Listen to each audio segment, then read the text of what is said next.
Welcome guys. In this tutorial, we'll show you how to uninstall program on Windows 11. If you find this video useful, please support us by subscribe and leave your comment below.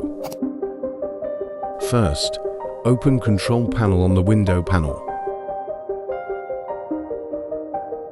After that, look for Program, then select Uninstall Program. On this window, you can select the program that you want to uninstall.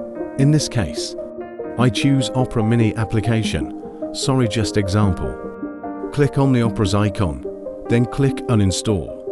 If another window appear, checklist delete my Opera user data. Click Uninstall and click Yes. Wait until process is done. And now your Opera Mini is no longer in your PC. You can do for another program that no longer in use. See you and have a nice day.